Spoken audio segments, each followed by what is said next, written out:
الحمد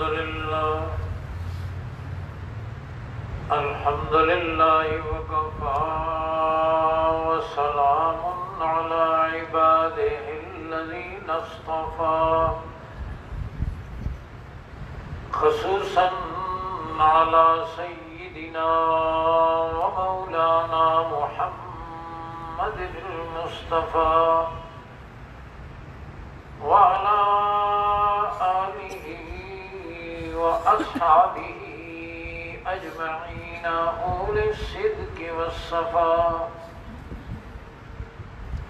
أما بعد فأعوذ بالله من الشيطان الرجيم. بسم الله الرحمن الرحيم.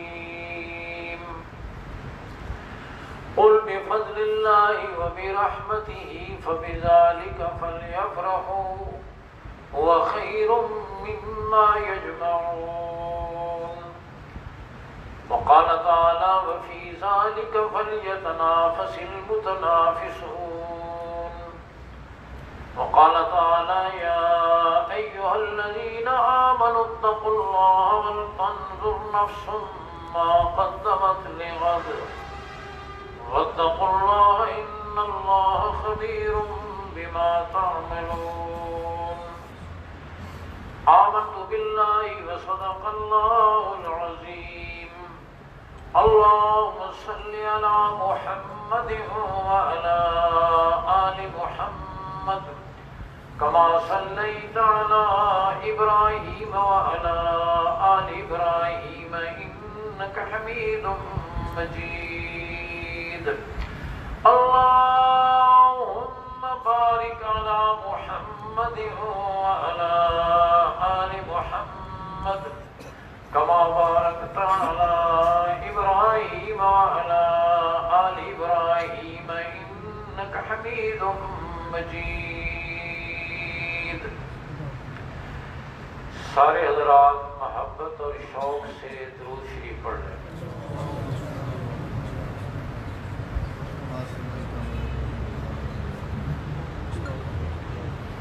قابل صد کرام و تکریم علماء کرام،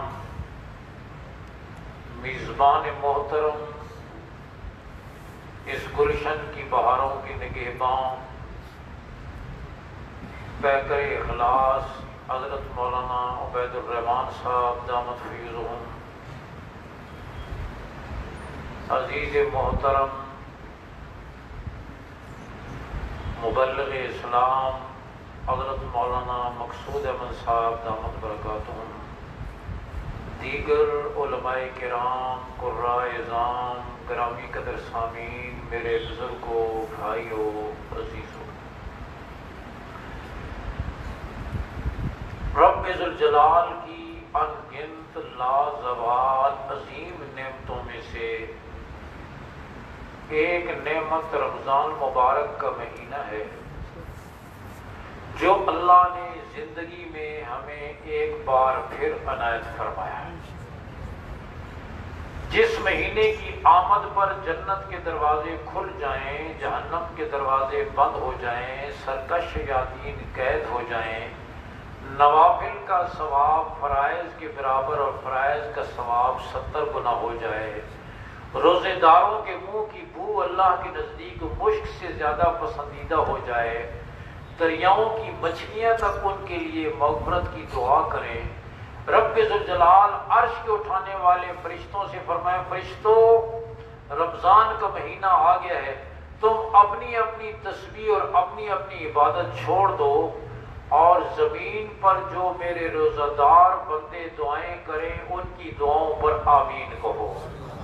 آپ سوچیں غور کریں میرے اور آپ کے اٹھے ہوئے ہاتھوں کی کتنی قیمت لگی.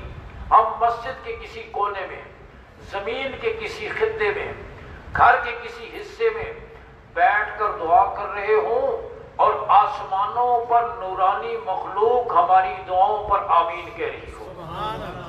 آپ سوچیں غور کریں کہ رب ذوالجلال نے کتنی عظیم نعمت عطا فرمائی. پھر رمضان مبارک میں رات بھی ایک جگہ عرض کر رہا تھا کہ باقی روزے کا ثواب، تلاوت، صدقہ خیرات، زکوٰۃ کی ادائیگی، سحر و افطار، تلاوت، ان اعمال کو اگر تھوڑی دیر کے لیے ایک طرف کریں، صرف عشاء کی نماز، آپ عشاء کے فرض، سنتیں، نوافل، تراویح کی 20 رکعتیں، 3 وتر 2 نفل، 33 رکعتیں بنتی ہیں۔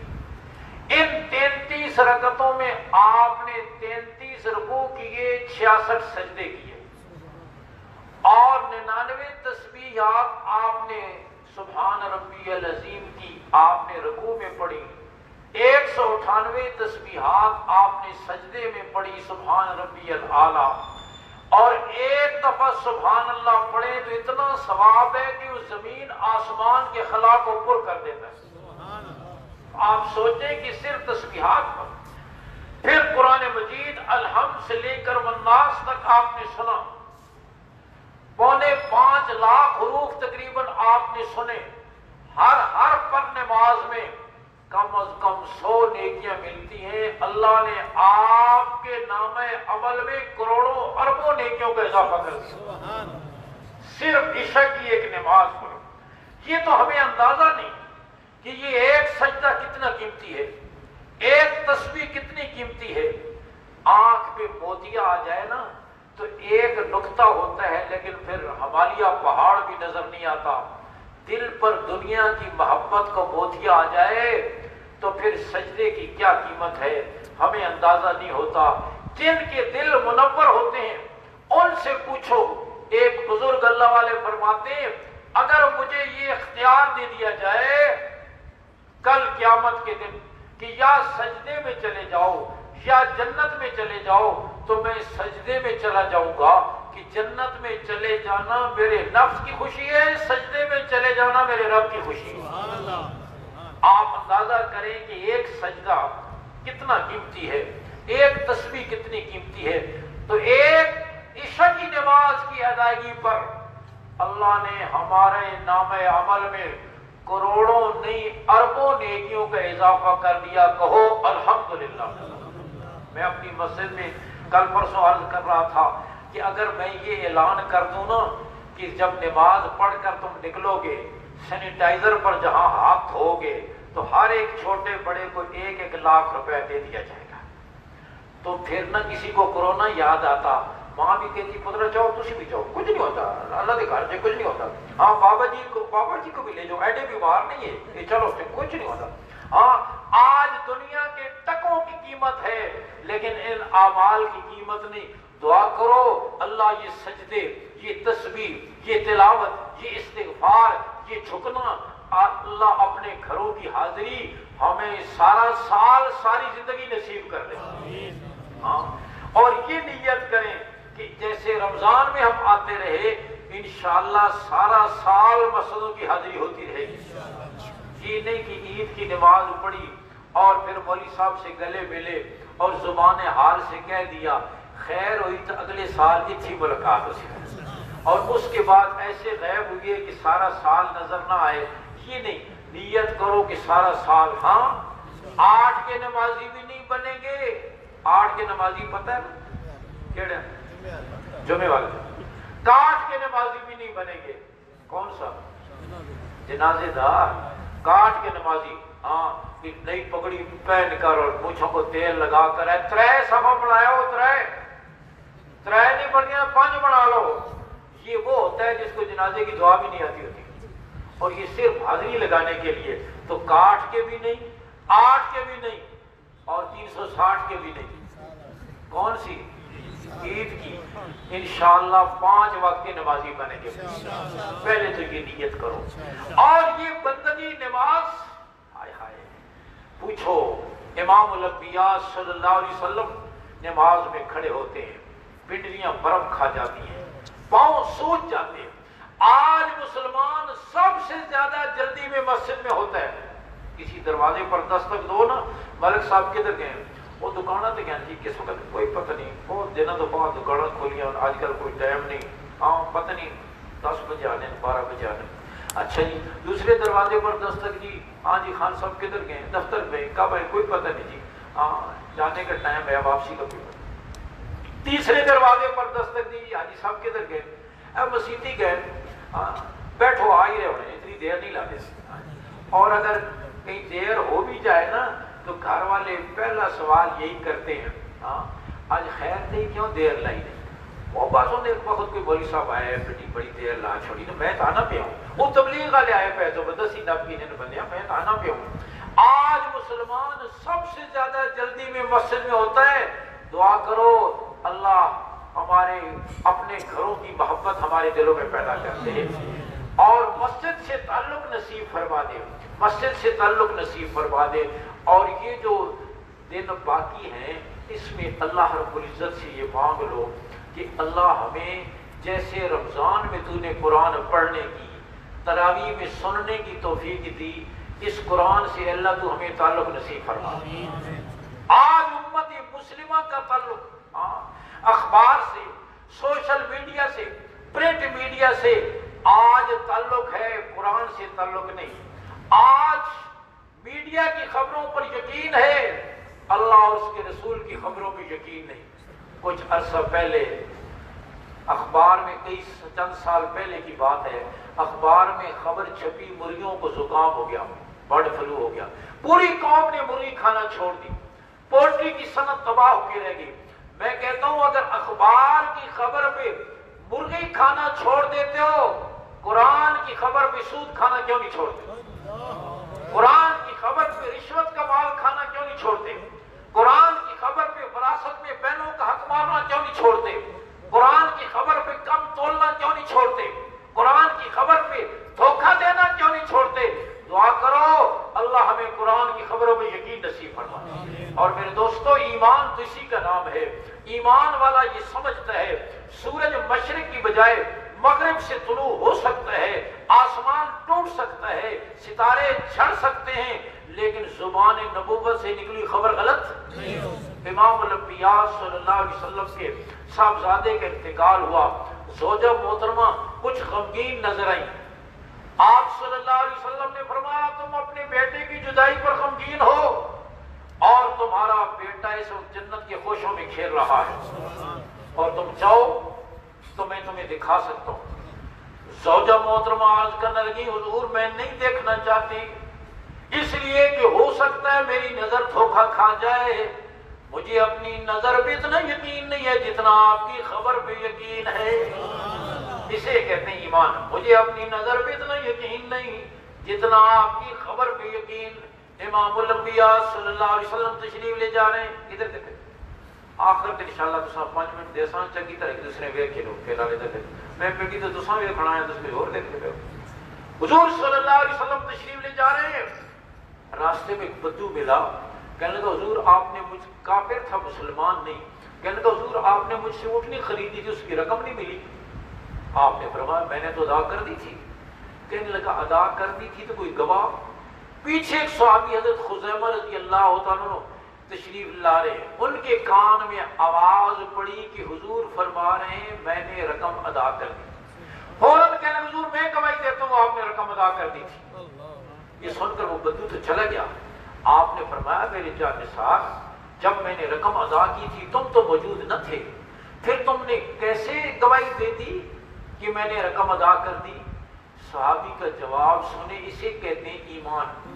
عرض کرنے لگے حضور ہم نے جنت کو نہیں دیکھا آپ کے فرمانے پر مان لیا، جہنم کو نہیں دیکھا آپ کے فرمانے پر مان لیا، پلسرات کی نزاکتوں کو نہیں دیکھا آپ کے فرمانے پر مان لیا، میدان حشر کی وسعتوں کو نہیں دیکھا آپ کے فرمانے پر مان لیا۔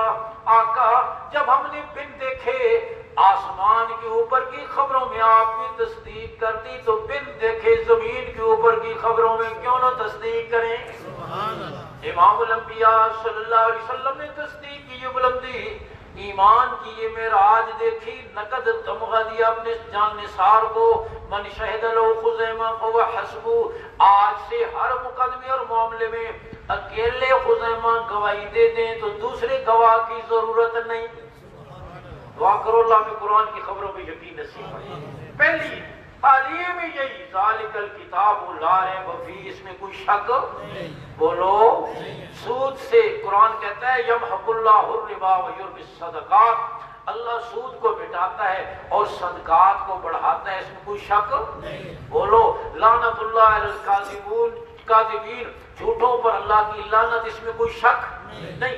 ان الشرک لظلم عظیم، ہاں شرک بہت بڑا ظلم ہے، اس کے اندر کوئی شک نہیں۔ قرآن کی دنیا کھیل تماشا ہے، دنیا کی زندگی، قرآن کیا کہتا ہے؟ دنیا کی زندگی کیا ہے؟ کھیل۔ بلکہ قرآن نے انسانی زندگی کے 5 مرحلے بیان کیے ہیں۔ بولو کتنے؟ قرآن نے بیان۔ جس رب نے یہ موت اور زندگی کو پیدا کیا ہے اور جس رب نے انسان کو پیدا کیا ہے وہ اس کی نفسیات کو بھی تو جانتا ہے۔ کتنے مرحلے بتائے؟ انما الحیات دنیا لہو و لعب، کہ دنیا کی زندگی کا پہلا مرحلہ کون سا ہوتا ہے؟ کھلونوں کا۔ چھوٹا بچہ کسی کے ساتھ خوش ہوتا ہے، باپ کھلونے لا رہا ہے، ماموں لا رہا ہے، چچا لا رہا ہے، بھائی لا رہا ہے، کوئی مہمان آتا ہے وہ لا رہا ہے، ہاں کہ میں بچے کے لیے کھلونے لاؤں، اور بچہ ہر وقت کھلونوں کے ساتھ خوش ہوتا ہے۔ یہ زندگی کا پہلا مرحلہ کون سا ہوتا ہے؟ بولو، بول دے رہا ہو، کون سا مرحلہ ہوتا ہے؟ کھلونوں۔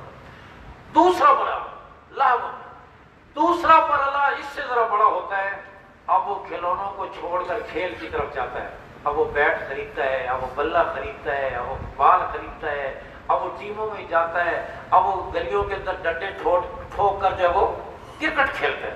میں اعتکاف میں نوجوان تھے، ان سے عرض کر رہا تھا کہ آج مسلمان نوجوان بیچارہ اس کی جوانی کوڑا کرکٹ کی نظر ہو رہی ہے، گلی میں ڈنڈے ٹھوک کر کرکٹ کھیلتا ہے، گیند کو ادھر سے مارا ادھر چلی گئی، ادھر سے مارا ادھر چلی گئی، ہاں وہ ہی کر رہا ہے کہ میں جیت گیا، اس سسری نے کہیں تو جانا ہے، ہاں ادھر سے مارا ادھر چلی ادھر۔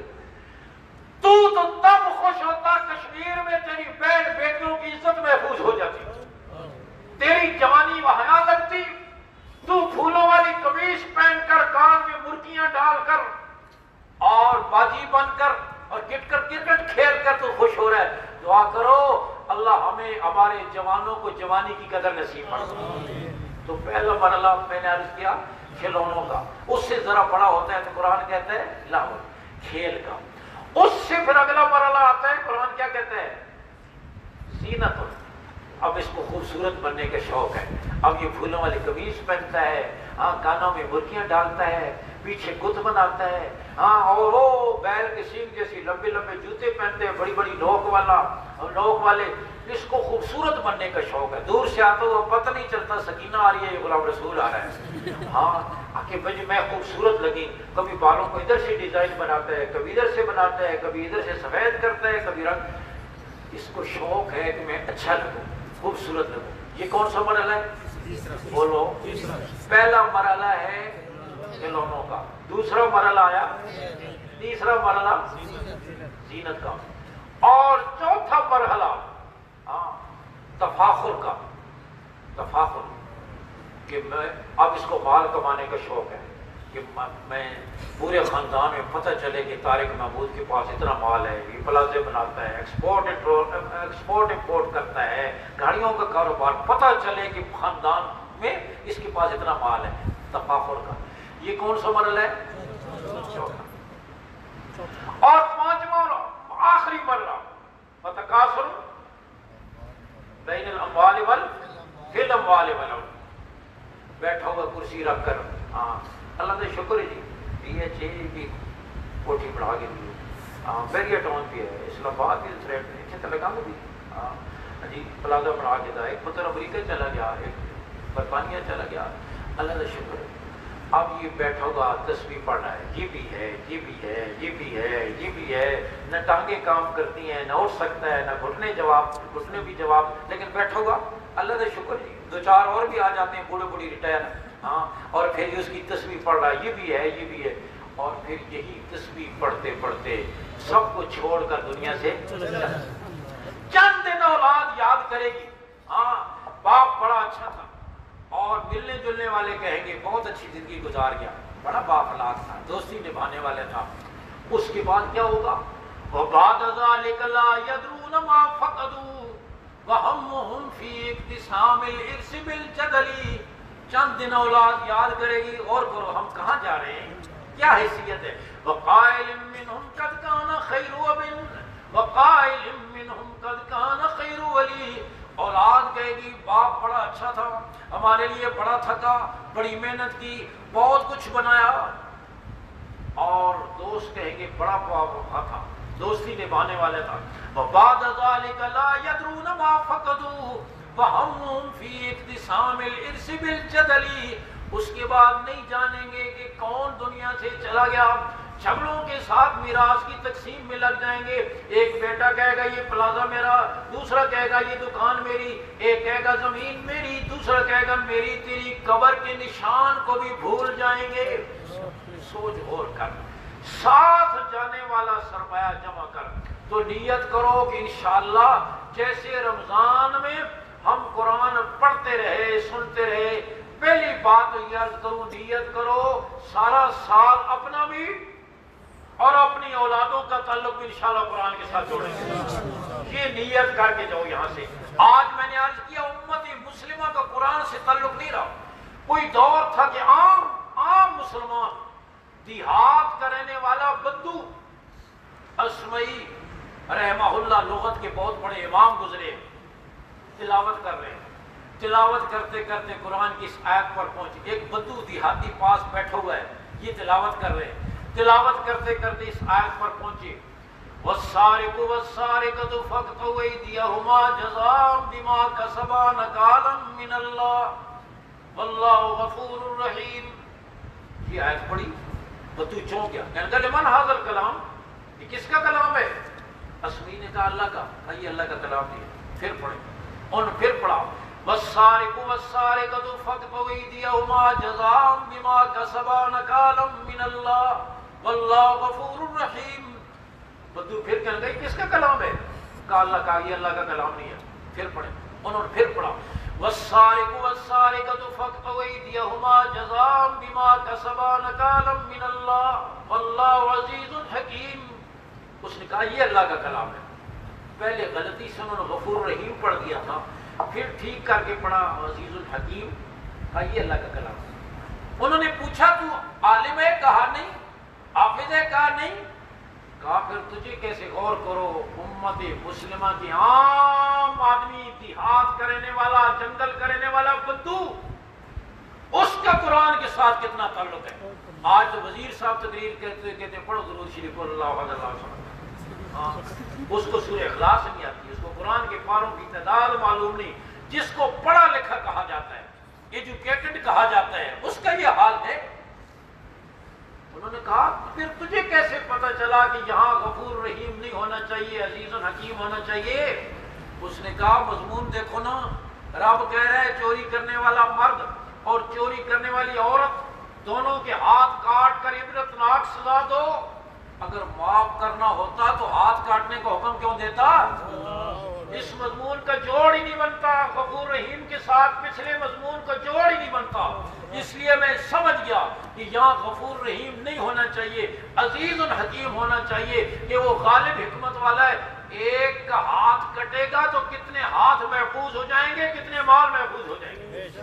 تو میں نے عرض کیا عام دیہات کے رہنے والا بدو، اس کا قرآن مجید کے ساتھ اتنا تعلق تھا. مامون الرشید نے اپنی ایک خاص مجلس میں اپنے ایک درباری کے قتل کا حکم دیا. اسی مجلس میں اس کا کوئی دوست بھی بیٹھا ہوا تھا. اس نے کاغذ کا پرزہ لیا اور اس پر لکھا یا موسیٰ، اور یا موسیٰ لکھ کر اپنے اس دوست جس کے قتل کا منصوبہ بنا تھا اس کو بھیج دیا. اس کو جب یہ پرچی پہنچی، اس کی باندھی اس کو پنکھا جھل رہی تھی. اب یہ حیران، موسیٰ اس کا نام بھی نہیں تھا، نہ بھیجنے والے کا نام، نہ اس کا نام، نہ درمیان میں کوئی بات، نہ کوئی مضمون، صرف یا موسیٰ یا اللہ. یہ کیا ہے؟ باندھی پنکھا جھلتے ہوئے کہنے لگی آقا میں سمجھ گئی آپ کے قتل کا منصوبہ بن چکا ہے. اور لکھنے والے نے یا موسیٰ کہہ کر قرآن کی اس آیت کی طرف اشارہ کیا ہے، یا موسیٰ ان الملا یاتمرون بک لیقتلوک. موسیٰ بادشاہ کے کرندے آپ کو تلاش کر رہے ہیں کہ آپ کو قتل کرے. لکھنے والے نے اس آیت کی طرف اشارہ کیا ہے. آپ اندازہ کریں جس دور کی باندیاں قرآن مجید کے ساتھ اتنا تعلق رکھتی تھی، اس دور کی شریف اور آزاد عورتوں کا قرآن کے ساتھ کیا تعلق ہوگا؟ آپ سوچو، غور کرو۔ آج تو ہماری سوچ سرخی پاؤڈر سے اوپر جاتی نہیں، آج ہماری سوچ پرنٹ میڈیا سے اور موبائلوں کے میسج سے آگے جاتی نہیں، چوڑیوں اور کپڑوں کے ڈیزائن سے آگے جاتی نہیں۔ اس دور کی عورت کا دعا کرو اللہ کرے ہمارے گھروں میں پھر وہ ماحول بن جائے، اپنی بچیوں کو، اپنی عورتوں کو دین سے وابستہ کرے، اور الحمدللہ دینی مدارس یہ کام کر رہے ہیں۔ میں نے عرض کیا، اندازہ کریں، امام شافعی رحمہ اللہ کی والدہ ایک دوسری عورت کے ساتھ قاضی کے سامنے کسی مقدمے میں بطور گواہ کے پیش ہوئی۔ قاضی نے امام شافعی کی والدہ سے کہا، آپ کمرے میں بیٹھیں، میں پہلے اس عورت کا بیان لے لوں، پھر آپ کا بھی بیان لے لوں گا۔ امام شافعی رحمہ اللہ کی والدہ کہنے لگی، قاضی سے آپ قرآن کی روح سے مجھے الگ نہیں کر سکتے، ہم دونوں کی گواہی اکٹھی ہوگی۔ وہ کہنے لگا، قاضی میں ہوں یا آپ ہیں؟ کہنے لگی، قاضی آپ ہوں گے، لیکن آپ کا یہ حکم قرآن کے خلاف ہے۔ قاضی نے کہا، قرآن میں کہا ہے؟ امام شافعی کی والدہ فرمانے لگی، قرآن میں ہے، فَإِن لَّمْ يَكُونَا رَجُلَيْنِ فَرَجُلٌ وَامْرَأَتَانِ مِمَّنْ تَرْضَوْنَ مِنَ الشُّهَدَاءِ أَن تَضِلَّ إِحْدَاهُمَا فَتُذَكِّرُ إِحْدَاهُمَا الْأُخْرَىٰ۔ اگر دو مرد گواہ نہ ملیں تو پھر ایک مرد اور دو عورتیں، اس لیے کہ عورت یاد بھی جلدی کرتی ہے، بھولتی بھی جلدی ہے، دو عورتیں اس لیے، أَن تَضِلَّ إِحْدَاهُمَا، ایک عورت اگر بھول جائے فَتُذَكِّرُ إِحْدَاهُمَا الْأُخْرَىٰ، دوسری عورت اسے یاد کرائے، تو میں ساتھ کھڑی ہوں گی تو یاد کراؤں گی، یا کمرے میں بیٹھی ہوں گی تو یاد کراؤں گی؟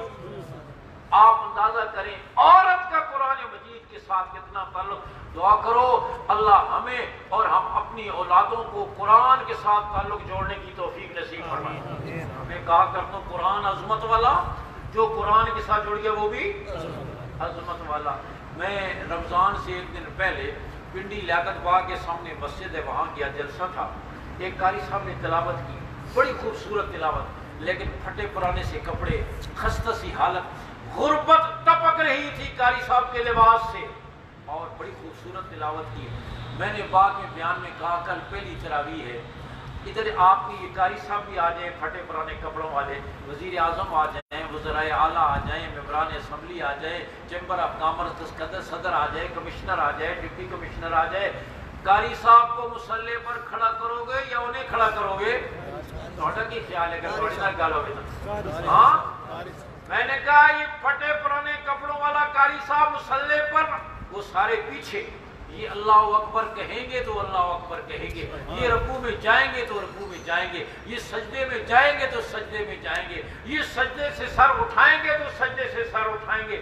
قاری صاحب کو کئی جوش آ گیا اور انہوں نے ایک رکعت میں ایک رکوع کی بجائے آدھا پارا پڑھ لیا، پیچھے دورے تیرے ہوتے رہیں گے، جا تو نہیں سکتے، بعد میں کہیں گے بادشاہ پرواہ چھوڑنے 10 سے کرو نہیں اتنا پڑھنا، لیکن جا تو نہیں سکتے۔ آپ اندازہ کریں آج اس کو اللہ نے یہ عزت دی ہے، کل میرا رب میدان حشر میں کہے گا پڑھتا جا اور جنت کی طرف سے چلتا جا، 6,500 سے زائد آتے ہیں، تو پڑھ دے تیرے اتنے درجے میں بلند کر سکتا۔ کئی لوگ ہم سے پوچھتے ہیں مولوی صاحب آپ کی تنخواہ کا سکیل کیا ہے؟ میں کہتا ہوں ہماری تنخواہ کسی سکیل میں نہیں آتی، یا کوئی سکیل ہماری تنخواہ میں نہیں آتا، ہم تو وظیفے پر چل رہے ہیں۔ ہاں، اور تنخواہ ایسی کہ میں اکثر سنایا کرتا ہوں، کسی بادشاہ نے کہا نا، اعلان کیا کہ جو میرے ہاتھی کو رلا دے میں اس کو انعام دوں گا۔ بڑے بڑے لوگ آئے، انہوں نے ہاتھی کو دردناک قصے سنائے، ہاتھی ٹس سے بس نہیں ہوا۔ ایک مولوی صاحب دور کہیں لاوے سے بھی پرے کسی گاؤں سے آئے، اور انہوں نے ہاتھی کے کان میں چپکے سے کوئی مختصر سی بات کی، اور ہاتھی کی آنکھیں برسات کی جھڑی کی طرح برسنے لگ گئی، ٹپ ٹپ اس کی آنکھوں سے آنسو گرنے لگے۔ بادشاہ نے نام تو دیا، لیکن مولوی صاحب سے پوچھا آپ نے اس کو کیا دردناک کہانی سنائی تھی کہ اس کا دل بھی پسیج گیا؟ کہنے لگے میں نے کان میں اس کو اپنی تنخواہ بتائی تھی۔ تو تنخواہ سن کر ہاتھی کا تھوڑا دل پھر بھی نہیں پسیجنا؟ مولوی صاحب بڑے چٹے کپڑے پہنچے، بادشاہ جیکٹ کتنے ماری ہے۔ میں عرض کر رہا ہوں، اور الحمدللہ اس کے باوجود اس ملا نے قوم کا رشتہ کلمے سے ٹوٹنے نہیں دیا۔ چپڑاسی سے کم تنخواہ پہ گزارا کر کے، مسجد کے کسی تنگ حجرے اور چوک میں گزارا کر کے بھی آج الحمدللہ سعودی عرب میں ایک سال میں قرآن کے 5,000 حافظ تیار ہوتے ہیں۔ ان بوریہ نشینوں کی برکت سے آپ کے ملک میں ایک سال میں 1 لاکھ حافظ کیا.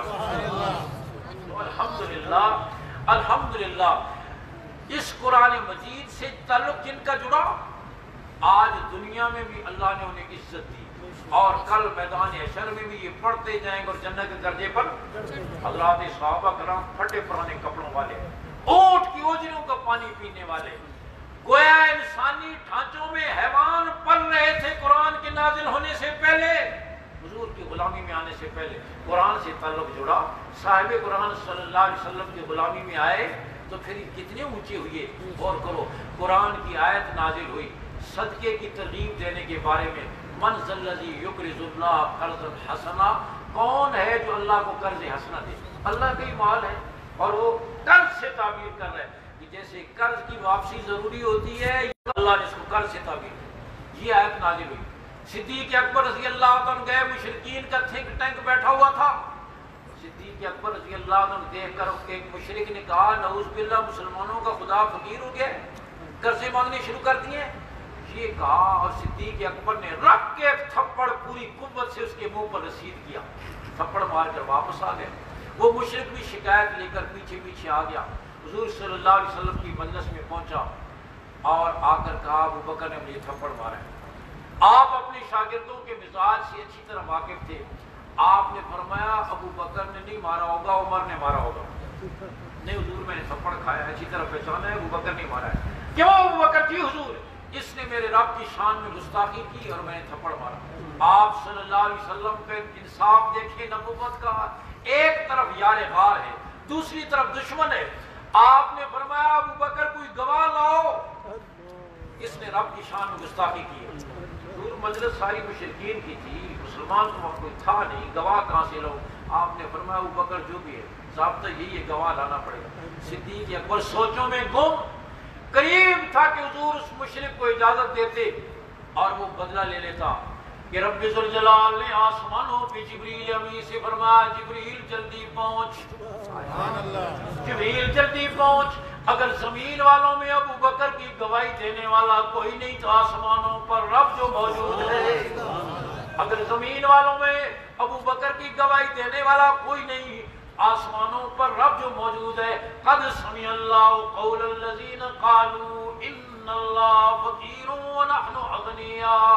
ہم نے خود سنا اس مشرک نے کہا اللہ فقیر ہے اور ہم غنی ہیں. خود رب ذوالجلال ابو بکر کے لیے وکیل صفائی بن گئے.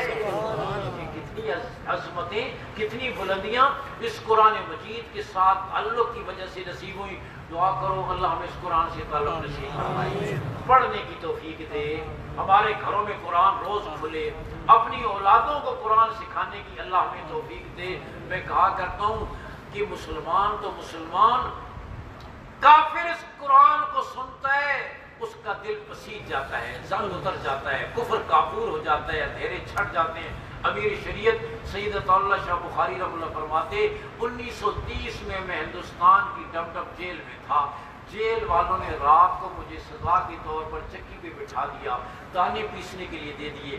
شاہ جی فرماتے ہیں ادھر سے میں نے چکی پیسنا شروع کر دی، ادھر سے میں نے سورہ یوسف کی تلاوت کرنا شروع کر. اور جن لوگوں نے امیر شریعت کو دیکھا اور سنا ہے وہ جانتے ہیں امیر شریعت قرآن پڑھتے تھے، معلوم یہ ہوتا تھا قرآن ابھی نازل ہو رہا ہے.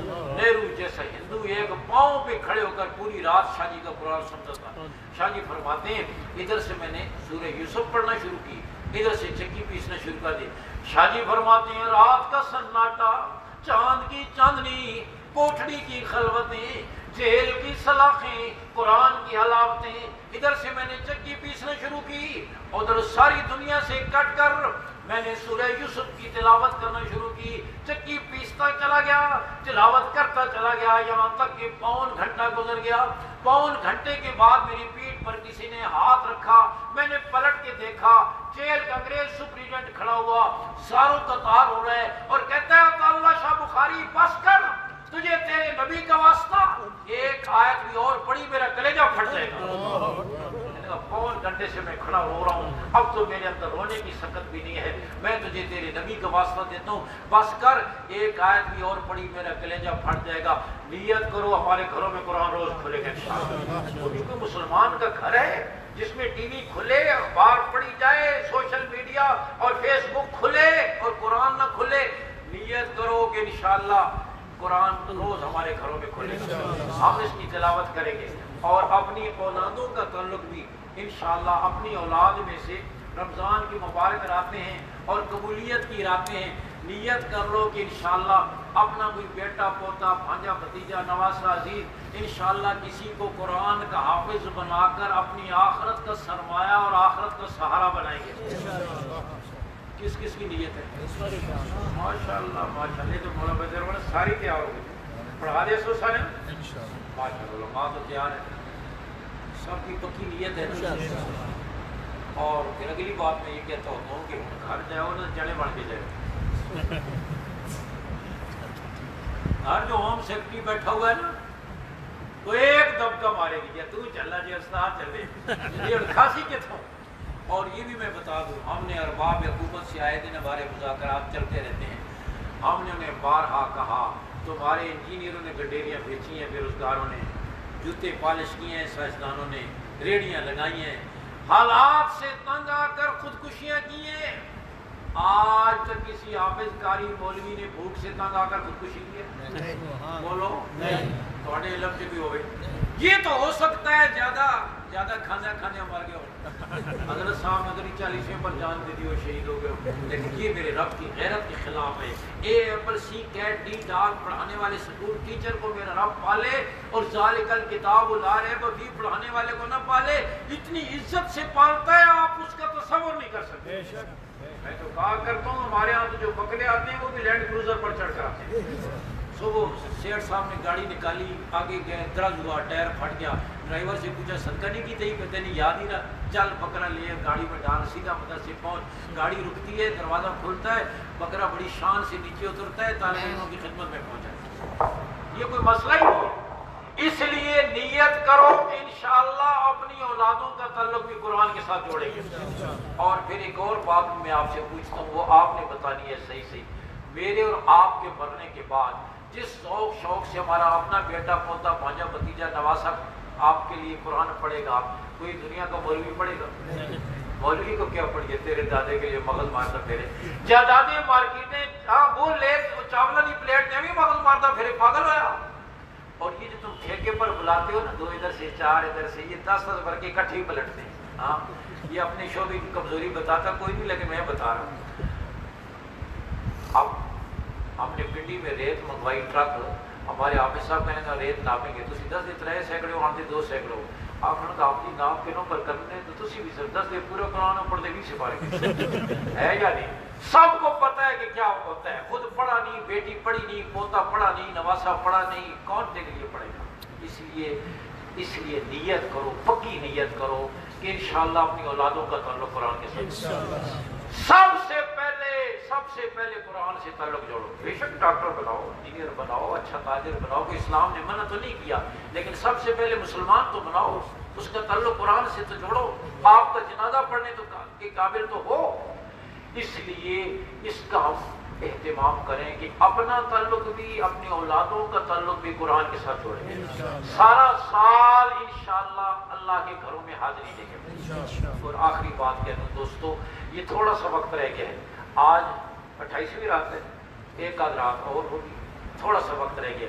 اب یہ جو آخر میں وقت آ جاتا ہے نا، اور پھر خاص طور پر قرآن مجید بھی ختم ہو جائے، پھر تو آدمی کہتے ہیں اب تو چھٹی ہوگی، پھر یہ نظری حسن کتنی ہو سکتی، نظری حسن کتنی ہو سکتی، بس یہی۔ اور اس سے پہلے ہمارے وہاں پنڈی میں خان صاحب ہے، بڑا نیک آدمی ہے لیکن بڑا بولا بالا، تو 28 رمضان کو ہاں مسجد میں داخل ہوا تو حافظ صاحب سے کہتے ہیں حافظ صاحب کی چاند کا درک مرک نہیں لگا؟ کہا خان صاحب آج تو 28 ہے، آج کدھر درک مرک لگے گا، کوشش کرو کہ چاند کا درک مرک لگاؤ نا۔ اس چکر میں نہیں، نیت کرو، معاملہ خاتمے کا ہوتا ہے، انما الاعمال بالخواتیم۔ علماء نے لکھا ہے نماز آدمی نے شروع کی، شروع میں غفلت ہو گئی، درمیان میں سلام پھیرنے سے پہلے اللہ کی طرف متوجہ ہو گیا، اللہ اس کی نماز کو قبول کر لے، درمیان میں شروع میں کئی غفلت ہو گئی، لیکن آخری دنوں میں اللہ کے سامنے جھک گیا، زاری کی، توبہ اور استغفار کی، اللہ کو راضی کرنے کی کوشش کی. روزے میں، تراویح میں جو کوتاہیاں ہو جاتی ہیں، حضرت شیخ الحدیث مولانا زکریا رحمۃ اللہ فرماتے ہیں ہمارے گناہ تو گناہ ہے، ہماری تو نیکیاں بھی گناہ ہے. نماز میں کہاں اللہ کی طرف دھیان ہوتا ہے، روزے میں کہاں آداب ہوتے ہیں، غفلت ہو جاتی ہے. تو یہ جو تھوڑا سا وقت ہے اس میں کوشش کرو رو دھو کر اللہ کو راضی کرنے کی کوشش کرو. اور آپ یقین کریں ناراض باپ اتنا جلدی راضی نہیں ہوتا جتنا رب جلدی راضی ہوتا ہے. ہاں بیٹا باپ کو راضی کرنے کے لیے جائے نا، پہلے باپ فراس نکالے گا تو ایک ہی تھا اور کیڑی شکل لے کے میرے کو لا گیا، پھر جا کر کے راضی ہو. ماں سب سے شفیق ہستی ہوتی ہے دنیا میں، لیکن ماں ناراض ہو جائے نا، بیٹا ایک دن راضی کرنے نہ جائے، دوسرے دن نہ جائے، تیسرے دن نہ جائے، 8 دن کے بعد جائے تو ماں کہے گی 8 دن کے تھے مریم، آج میں تب یاد آئی ہیں، پھر جا کر نہیں راضی ہوگی. رب ذوالجلال فرماتے تیری زندگی کے 70 سال گزر گئے میری نافرمانی کرتے ہوئے، بغاوت کرتے ہوئے، میری نعمتوں کے سمندر میں غوطے کھا کر تو مجھے بلاتا رہا، میں نے تجھے نہ بلایا، تو مجھے بلاتا رہا. اب 70 سال کی عمر میں چھپی کمر کے ساتھ، گرے ہوئے دانتوں کے ساتھ، کمزور بینائی کے ساتھ، لرزتے ہاتھوں، کپ کپاتی ٹانگوں کے ساتھ لاٹھی ٹیکتا ہوا مجھے راضی کرنے کے لیے آ گیا. جانتا ہوں تیری جوانی کہاں گزری، تیری راتیں کہاں گزری، کوئی چیز مجھ سے پوشیدہ نہیں، لیکن سب کچھ جانتے ہوئے میں تجھے تانا بھی نہیں دوں گا کہ کیا کرتا رہا. ماں تانا دے گی، باپ تانا دے گا، دوست تانا دے، لیکن میں تجھے تانا بھی آ تو صحیح نا. بلکہ اللہ رب العزت تو انتظار میں ہے، اور بندہ آ جائے اللہ کتنا خوش ہوتے ہیں. تو نیت کرو یہ رات، کل کی رات اور پرسوں جتنا بھی وقت ہمارے پاس ہے، انشاءاللہ ایک ایک سیکنڈ کی قدر کرتے ہوئے اللہ کو راضی کریں گے انشاءاللہ. بندہ آ جائے اللہ کے در پر کتنا راضی، کتنا خوش ہوتے ہیں. ابن قیم نے مثال دی، کسی ماں کا بچہ گم ہو گیا، سال گزر گیا کچھ پتہ نہ چلا، 2 سال گزر گئے نہ پتہ چلا، ماں جدائی کے غم میں کھلتی رہی، ماں کی ممتا تڑپتی رہی. 10 سال گزر گئے کچھ پتہ نہ چلا. 10 سال کے بعد ماں نے ایک دن اچانک دروازہ کھولا، دیکھا کہ 10 سال کا گم شدہ بچہ دروازے پر کھڑا ہے. 10 سال کا گم شدہ بچہ دروازے پر کھڑا ہے. ابن قیم فرماتے ہیں 10 سال کی جدائی کی ماری ہوئی ماں، غموں کی ماری ہوئی ممتا اچانک اپنے لخت جگر کو دروازے پر دیکھ کر اتنا خوش نہیں ہوگی جتنا رب اپنے بندے کو اپنے در پر دیکھ کر خوش ہوتے ہیں. آ گیا تو میں تو تیرا انتظار تھا کہ کبھی تو آئے گا، ختم قرآن پہ آ جائے، آخری عشرے میں آ جائے، سحری میں آ جائے، حالات سے گھبرا کر آ جائے، کورونا سے ڈر کر آ جائے، کبھی تو آئے گا. میں تو اس کے انتظار میں ہوں. تو نیت کرو یہ جو تھوڑا سا وقت ہے آخری کا غفلت میں نہیں، بلکہ اس وقت کو بھی اللہ کو راضی کرنے میں استعمال کریں گے، اور اللہ رب العزت سے پورے یقین کے ساتھ مانگیں گے. حضور صلی اللہ علیہ وسلم نے فرمایا رونا نہ آئے رونے کی شکل ہی بنا لو. ایک آنسو فرمایا تمہاری آنکھ سے مکھی کے سر جتنا نکل کر چہرے پہ ٹپک پڑا، اللہ اس چہرے پر جہنم کی آگ کو حرام فرما دے. اس لیے پورے یقین کے ساتھ اللہ کو اس کی رحمت کا واسطہ دے کر تڑپ کر مانگو. اور فرمایا مانگنے والا جتنی تڑپ کے ساتھ مانگتا ہے اتنا ہی دنیا میں بھی ہم دیکھتے ہیں. اگر مانگنے والے کا انداز اچھا ہو نا، بخیل سے بخیل آدمی بھی کچھ دے دیتے ہیں، اور مانگنے والے کا انداز بھی اچھا نہ ہو کہتے چلو یار کسی اور دے دے سا، اس کا انداز بھی ٹھیک نہیں ہے. ہمارے پنڈی کے بزرگ تھے، کہنے لگے میں حج میں گیا اور وہاں میں طواف کے بعد ملتزم پر آیا جو دعا کی قبولیت کا خاص اور خاص مقام ہے، اور میں وہاں عربی میں جو دعائیں مجھے یاد تھی میں وہ دعائیں کر رہا تھا. میرے پہلو اور پڑوس میں ایک غریب ذمہ دار دیہاتی قسم کا پاکستانی اپنی زبان میں دعا کر رہا تھا، لیکن یوں دعا کر رہا تھا کہ مجھے یقین ہو گیا اس پر اللہ کی رحمت نازل ہوئی ہے. میں اپنی دعا کو بھول گیا، میں بھی اس کی دعا پر آمین کہنے لگ گیا. وہ کیا کہہ رہا تھا؟ کہہ رہا تھا یا اللہ میں ذمہ دار کھیت میں فصل کاشت کرتا ہوں، سال کے آخر میں جب غلہ ہوتا ہے جیسے آج کل کے دن ہے تو وہ سارے لوگ آ جاتے ہیں جنہوں نے خدمت کی ہوتی ہے. پھر خان آ جاتا ہے میں اس کو بھی غلہ دے دیتا ہوں، حجام آ جاتا ہے میں اس کو بھی غلہ دے دیتا ہوں، موچی آ جاتا ہے میں اس کو بھی غلہ دے دیتا ہوں. اور جن لوگوں نے خدمت کی ہوتی ہے، اور یا اللہ اگر اس موقع پر کوئی فقیر آ جائے جس نے کوئی کام نہ کیا ہو تو میں اس کو بھی خالی واپس نہیں کرتا، میں اس کو بھی غلہ دے دیتا ہوں۔ اور یہ کہہ کر روتے ہوئے کہنے لگا اے میرے رب، میں تیرے دروازے پر اس خالی فقیر کی طرح ہوں جس کے پلے کوئی سرمایہ نہیں، میں کوئی ایمان و عمل کی دولت لے کر نہیں آیا، طاعت کی پونجی لے کر نہیں آیا۔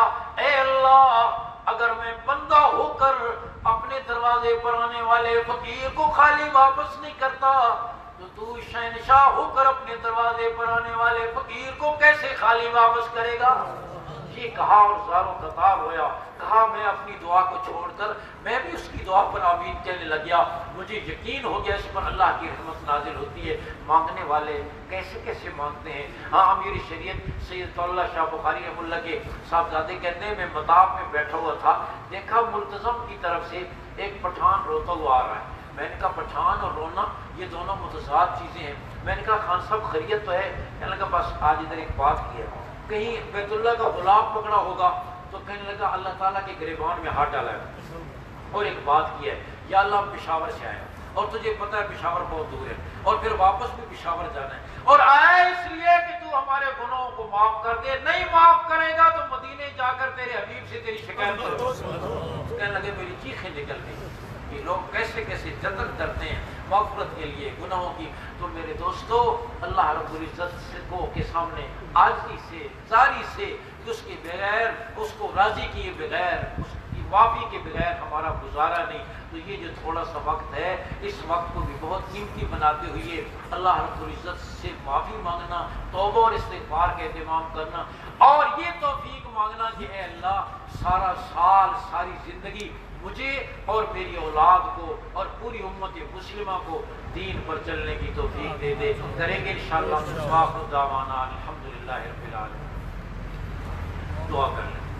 الحمدللہ رب العالمین ولا کے بدل المجید والصلاة والسلام علی رسولہ محمد وآلہ وآلہ وصحبہ اجمعین وإلہکم الہ واحد لا الہ الا هو الرحمن الرحیم الف لام میم اللہ لا الہ الا هو الحی القیوم یا اللہ یا رحمان یا رحیم یا صمد یا محب یا کریم، اپنے فضل و کرم سے اللہ ہم سب کے صغیرہ کبیرہ گناہوں کو معاف فرما، جو کچھ کہا گیا سنا گیا عمل کی توفیق نصیب فرما۔ اے اللہ ماہ مبارک ہماری مغفرت کا ذریعہ فرما، نجات کا ذریعہ فرما۔ تراویح میں جو قرآن مجید سنایا گیا الحمد سے والناس تک، ایک ایک حرف ایک ایک حرکت پہ اپنی شان کے مطابق بھرپور بدلہ نصیب فرما۔ قاری صاحب جنہوں نے سنایا اپنی شان کے مطابق انہیں بھرپور بدلہ نصیب فرما، سننے والوں کو بھرپور بدلہ نصیب فرما۔ اے اللہ ہمارے دلوں کو قرآن مجید کی بہاروں سے منور فرما، قرآن کو ہمارے دل کی بہار بنا، اس کی محبت کو ہمارے رگ و ریشے میں پیوست فرما، گھروں میں تلاوت کرنے کی، اپنی اولادوں کو سکھانے کی توفیق نصیب فرما، قرآن مجید کو سیکھنے، سمجھنے، عمل کرنے اور اس کی دعوت دینے کی توفیق نصیب فرما۔ اے اللہ ماہ مبارک میں جو ہم سے گناہ ہوئے، غلطی ہوئی ہے، اللہ اپنے فضل و کرم سے معاف فرما۔ تیرے سامنے ہاتھ پھیلائے ہوئے ہیں، تیرے علاوہ کوئی ملجا نہیں ہے، کوئی معاوضہ نہیں ہے۔ اے اللہ اپنے فضل و کرم سے ہم سب کے گناہوں کو معاف سے آباد فرما، امت مسلمہ کے گناہوں کو معاف فرما۔